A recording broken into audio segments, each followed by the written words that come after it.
అదే RTV app వార్తల్ని క్షణాల్లో చదివే అవకాశం ఉంటుంది. ఒక న్యూస్ పేపర్, ఒక టెలివిజన్ ఛానల్ మీ చేతుల్లో ఎప్పుడూ ఉంటాయి. పార్లమెంటు ఎన్నికల్లో ఎవరైతే వృద్ధులు వికలాంగులు ఉన్నారో వారందరికీ కూడా హోమ్ ఓటింగ్ సౌకర్యాన్ని కల్పించింది ఎన్నికల సంఘం. ఈసారి చాలా వరకు కూడా ఎండ తీవ్రత ఎక్కువ ఉన్న క్రమంలో కూడా వాళ్ళందరూ కూడా పోలింగ్ స్టేషన్కు వచ్చి ఓటు హక్కు వినియోగించుకోవడానికి చాలా ఇబ్బందిగా ఉంటుంది కాబట్టి అవన్నీ దృష్టిలో ఉంచుకొని కూడా ఎన్నికల అధికారులు మాత్రము హోమ్ ఓటింగ్ కార్యక్రమాన్ని నిర్వహించారు. ప్రస్తుతము చాలామంది కూడా వృద్ధులు వికలాంగులు కూడా ఈ అవకాశాన్ని సద్వినియోగం చేసుకుంటున్న పరిస్థితి ఉంది. వీరు అప్లై చేసుకుంటున్న వారి పరిస్థితి ఉంది. నల్గొండ పట్టణంలో చాలామంది కూడా అప్లై చేసుకున్నారు. కొంతమంది ప్రస్తుతం అంతా ఉన్నారు. వారిని తెలుసుకున్న ప్రయత్నం చేద్దాం. ఎట్లా ఉంది వాళ్ళ అభిప్రాయం ఏంటి అని తెలుసుకునే ప్రయత్నం చేద్దాం. సార్ చెప్పండి, ఏంటి మీరు హోమ్ ఓటింగ్ అప్లై చేసుకున్నారా? అవునండి, ఎందుకంటే ఇది ఈ ఎండాకాలం వచ్చింది. మన వికలాంగులకు చాలా ఈజీగా తీసుకుపోవాలంటే ఇబ్బంది కాబట్టి అప్లై చేసుకున్నాం. ఎట్లా ఉంది, ఎట్లా అనిపిస్తుంది నీకు? మంచి సౌకర్యం హోమ్ ఓటింగ్ ఏర్పాటు చేయడం వల్ల పోవడానికి ఇవ్వడానికి ఎట్లా అనిపిస్తుంది? హోమ్ ఓటింగ్ చాలా మంచిగా ప్రవేశపెట్టారు వాళ్ళు.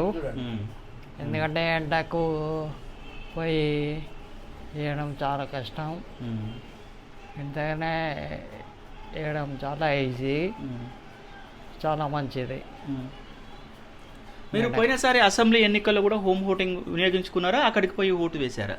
అంటే పోయినసారి మా ఇంటి దగ్గరనే కాబట్టి నేను మా తమ్ముడు అక్కడ వీల్ చైర్లో వెళ్ళి ఓడి ఇచ్చిన.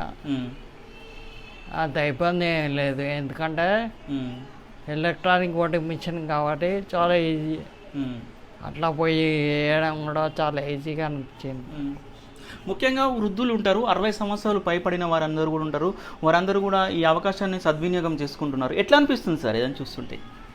వాళ్ళకి చాలా మంచి పని, ఎందుకంటే వాళ్ళని తీసుకుపోయి లేవటి వెళ్ళండి చాలా కష్టం కాబట్టి ఇదనే వాళ్ళు ఓడేయడం చాలా మంచి పని. ఓటింగ్ అప్లై చేసుకున్నారా? ఎట్లా అనిపిస్తుంది మేడం? మాకు ఇది ఇంట్లో వేస్తేనే మంచిగా అనిపిస్తుంది. బయటకు రాలేను, నాకు చేదకైతే లేదు, కళ్ళు తిరుగుతున్నాయి. ఇంకా మా ఆమె ఎడ్డామే ఆమెకు నేను చెప్పండి, ఆమె ఏదు ఎవరా చెప్పలేరు ఆమెకు. మరి మీ ఇష్టం. అసెంబ్లీకి వేసినావా, హోమ్ ఓటింగ్ వేసినావా? ఇక్కడికి వచ్చారు. ఎట్లా ఉంటుంది? ఇంతకుముందు లైన్ నిలబడాలంటే ఇబ్బంది. ఇంటికి వస్తేనే వేస్తా, లేకుండా నేను బయటకు రాలేను, బయట రాలేను, నిలబడలేను. మీ పెద్ద మనుషుల కొరకే కూడా ప్రభుత్వము ఈ నిర్ణయం తీసుకుంది. ఎట్లా అనిపిస్తుంది? మంచిగా అనిపిస్తుంది. ఇంటికాడనే మంచిగా అనిపిస్తుంది. మాకు అక్కడికి మేము రాలేము. ఆ అమ్మాయికి తెలివి తక్కువ అమ్మాయి, ఆమెకి ఎవరు చెప్పలేదు. చెప్తే అక్కడ కూడా కోపడుతున్నావు, నువ్వు పోతున్నావు అంటారు. నా పిల్లలు లేకుంటే ఇద్దరం పోతాం అన్న, లేకుంటే ఇద్దరం పోతాము, వేయాలి మాకేం కర్మ లేదు, ఇద్దరం పోతాం అన్న. అంటే అయ్యేమని ఒక 5 నిమిషాలు వేసినాం, లేకుంటే ఇద్దరం పోతాం. మరి ఆ పిల్లకి తెలియలేదు, రెడ్డమ్మాయి మరి అన్నం పెడితేనే కలుపుకొని తినమంటే తినలేదు. మరి నేనేం అందరికి ఎరికే, ఇక్కడ మా చుట్టాలకు అందరికి ఎరికే అమ్మాయి. ఎండ బాగుంది, నేను రాలేదు. నువ్వు రాలేవు, మీలాంటి రావుకుంటూ ఉండడానికి కొరకే హోమ్ ఓటింగ్ కార్యక్రమాన్ని ఏర్పాటు చేశారు. మంచిగా అనిపిస్తుందా? మంచిగా అనిపిస్తుంది. నేను ఎన్ని సంవత్సరాల నుంచి చేస్తున్నావు? మొన్నటి నుంచే. నీ ఓటు ప్రతి ఎలక్షన్ లో ఓటు వేస్తావా? మొన్ననే ఇంటికి వచ్చేసినా, కానీ అది వరకు అది వరకు వేసిన. నీకు ఎన్ని సంవత్సరాలు ఉంటాయి? నాకు 80 ఉంటాయి. 80 సంవత్సరాల నుంచి నువ్వు అప్పటి ఓటు సాగర్లో ఉన్నా, సాగర్ లేచిన, నల్గొండ లేచిన, మళ్ళీ సాగర్ పోయినా, మళ్ళీ సాగర్ ఆలియాకు పోయినా, ఆలియా లేచిన. నేను అన్నిట్లో వేస్తూనే ఉన్నా, ఎక్కడ ఉంటే అక్కడ వేస్తూనే ఉన్నా, వేస్తున్నా. ఓటు ఎందుకు ప్రతిసారి ఎలక్షన్ లో వచ్చినప్పుడు ఓటు దాంట్లోనే ఓటు వేస్తూనే ఉన్నా. ఏమిటి ఎన్నాడో మర్చిపోలే. నేను ఎట్లా మర్చిపోతా? నా ఓటు వేయకుంటూ ఊకుంటారా? నా ఓటు రాకుంటే నేను ఊకుంటారా? తప్పకుండా వేస్తా. చాలా మంది కూడా ఇప్పుడు ఓటు ఏముందిలే, ఓటు వేయకుండా ఏమవుతుంది అని కొంతమంది అట్లా మంచి బతికినప్పుడు అన్నీ ఉండాలి కదా. మంచి బతికినప్పుడు అన్నం తిన్నప్పుడు ఓటు వేయాలి. పెద్ద మనుషులు మన పక్క వాళ్ళకి మనం మంచి చెడ్డ ఎవరు చెప్పుకుంటాం ఇక. మరి మంచి చెడ్డ పెద్దవాళ్ళకే చెప్పుకునేది. మరి వేయకుంటే మనల్ని ఎవడుగా అంటాడు, మన ఎవడుగా అనడు. వేయాలి, ఎవరు హక్కున్నప్పుడు వాళ్ళకి వేయాలి. ఎవరు ఓటు వేస్తామంటే వేస్తామండి. ఆయన వచ్చి నిలబడ్డ ఆయన వచ్చి అడుగుతాడు, ఆయన ఉత్త ఆయన ఎందుకు అడుగుతాడు? నిలబడ్డ ఆయన వచ్చి అడుగుతాడు, వేస్తాం. అంతేగాని మన ఉత్తోళ్ళకి వేయం, వాళ్ళు అడగారు, మనం వేయం. తప్పకుండా మేము మనసులో ఉన్నాం ఎందుకయ్యా.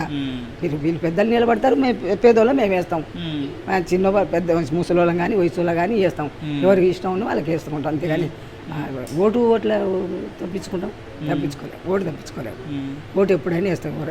సరే ఓటు అన్నప్పుడు మన ఇష్టం వచ్చిన వాళ్ళకి వేసుకుని అది లెక్క కానీ వేయనంటే మాత్రం కుదరదు. ఓటు వేయనంటే ఎట్లా కుదురుతుంది? మంచి బతికినప్పుడు బతికిన రోజులు వేయాలి, తప్పకుండా వేయాలి. సాగు మూసలు దాన్ని వేసుకపోయి మంచంలో వేసుకపోయి వేయించుకుంటుంటే ఇవాళ చూసినా నిన్న చూసినా మంచంలో వేసుకపోయి దాంతో వేయించుకునేది ఓట్లు. అంతేగాని అట్లా బ్యాంకు పోతే పెద్ద మనిషి మంచంలో వేసుకొని పోయి సంతకం పెట్టుకొని ఇస్తున్నాడు. ఇప్పటికి కూడా ఇది కూడా అంతే. చచ్చినా దానికనైతే ఓటు అయితే తప్పదు. ఎప్పుడు ఎట్లా తప్పదు? మొత్తానికి ఇప్పుడు మాత్రం మీకు చాలా సంతోషంగానే ఉందంటారు. ఉన్నా నా కాళ్ళు నడవని నాయన వేస్తా, ఎక్కడైనా వేస్తా. ఓట్లు లేకుంటే ఎట్లా? మాది మంచి బతికినట్టు ఎట్లా? ఓటు వేస్తేనే బతికినట్టు, లేకుంటే చచ్చినట్టే సమానం. విషయంపై అంగన్వాడీ టీచర్ ఎవరైతే బిఎల్ఓ ఉన్నారో బిఎల్ఓ కూడా ఇంటింటికి తిరిగి కూడా ఎవరైతే వృద్ధులు ఉన్నారో వికలాంగులు ఉన్నారో వీరందరికీ కూడా అవగాహన కల్పిస్తూ కూడా ఏదైతే హోమ్ ఓటింగ్ కార్యక్రమాన్ని అప్లై చేసుకోవాలని కూడా సూచిస్తూ కూడా అప్లై చేసిన పరిస్థితి. ప్రస్తుతం మనతోటి బిఎల్ఓ ఉన్నారు, వారిని తెలుసుకునే ప్రయత్నం చేద్దాం. మేడం చెప్పండి, హోమ్ ఓటింగ్ కార్యక్రమాన్ని కూడా ప్రభుత్వం ప్రవేశపెట్టింది, స్పందన ఎట్లా వస్తుంది మేడం? బాగా వస్తుంది సార్, వాళ్ళకి సంతోషం ఉంది. ఎందుకంటే వాళ్ళు లైన్లో నిలబడలేరు, మళ్ళీ అందులో ఒకటి నిలబడడం కష్టమవుతుంది, ఎండ తీవ్రత బాగుంది, అందువల్ల వాళ్ళు హోమ్ ఓటింగ్ వేయడానికి ఇష్టపడుతుంది సార్. మేము కూడా వాళ్ళను ప్రోత్సహించినాము, ఆ ప్రోత్సాహం బాగానే వినియోగించుకుంటుండ్రు. అలా ఇంట్లోనే వేయడానికి ఇష్టపడుతుంది కాబట్టి హోమ్ ఓటింగ్ వాళ్ళకి ఇష్టపడుతుంది కాబట్టి మేము వాళ్ళని ప్రోత్సహించి హోమ్ ఓటింగ్ వేపిస్తున్నాం సార్.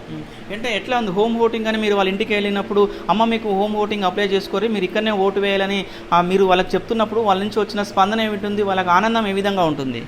అవును సార్, వాళ్ళు మీరు మంచి పని చేస్తుర్రమ్మా, టీచర్లు అయ్యి మాకు మంచిగా ఇంట్లోకి వచ్చి వేపిస్తురు, మీ వల్ల మాకు మంచి లాభం ఉంది, మీరు ఎప్పుడు ఇట్లనే చేయండి మేడం, మీరు చేస్తే మాకు సంతోషం అని వాళ్ళు సంతోషం వ్యక్తం చేస్తుంది సార్. రైట్, మొత్తంగా అది చూడొచ్చు. ఎవరైతే వృద్ధులు వికలాంగులు ఉన్నారో వీరందరూ కూడా ఎండ తీవ్రత ఎక్కువ ఉంది, అదేవిధంగా కూడా వీళ్ళందరూ కూడా 80 సంవత్సరాలు 60 సంవత్సరాలు ఉంటారు కాబట్టి వీళ్ళందరూ కూడా క్యూ లైన్లో నిలబడాలంటే చాలా ఇబ్బంది ఉంటుంది కాబట్టి వాళ్ళందరూ కూడా వాళ్ళ ఇబ్బందిని తొలగించాలనే ఉద్దేశంతో కూడా ఎన్నికల సంఘం కూడా ఈ నిర్ణయం తీసుకుంది. ఈ నిర్ణయం చాలా బాగుందని కూడా వీళ్ళందరూ కూడా అభినందిస్తున్న పరిస్థితి కనపడుతుంది. వీడియో జర్నలిస్ట్ కృష్ణతో అచ్యుత్, RTV నల్గొండ. మరిన్ని వీడియోస్ కోసం ఛానల్ ని సబ్స్క్రైబ్ చేయండి, లేటెస్ట్ అప్డేట్స్ కోసం వాట్సాప్ ఛానల్ ని ఫాలో చేయండి, అండ్ లింక్ డిస్క్రిప్షన్ లో ఉంది.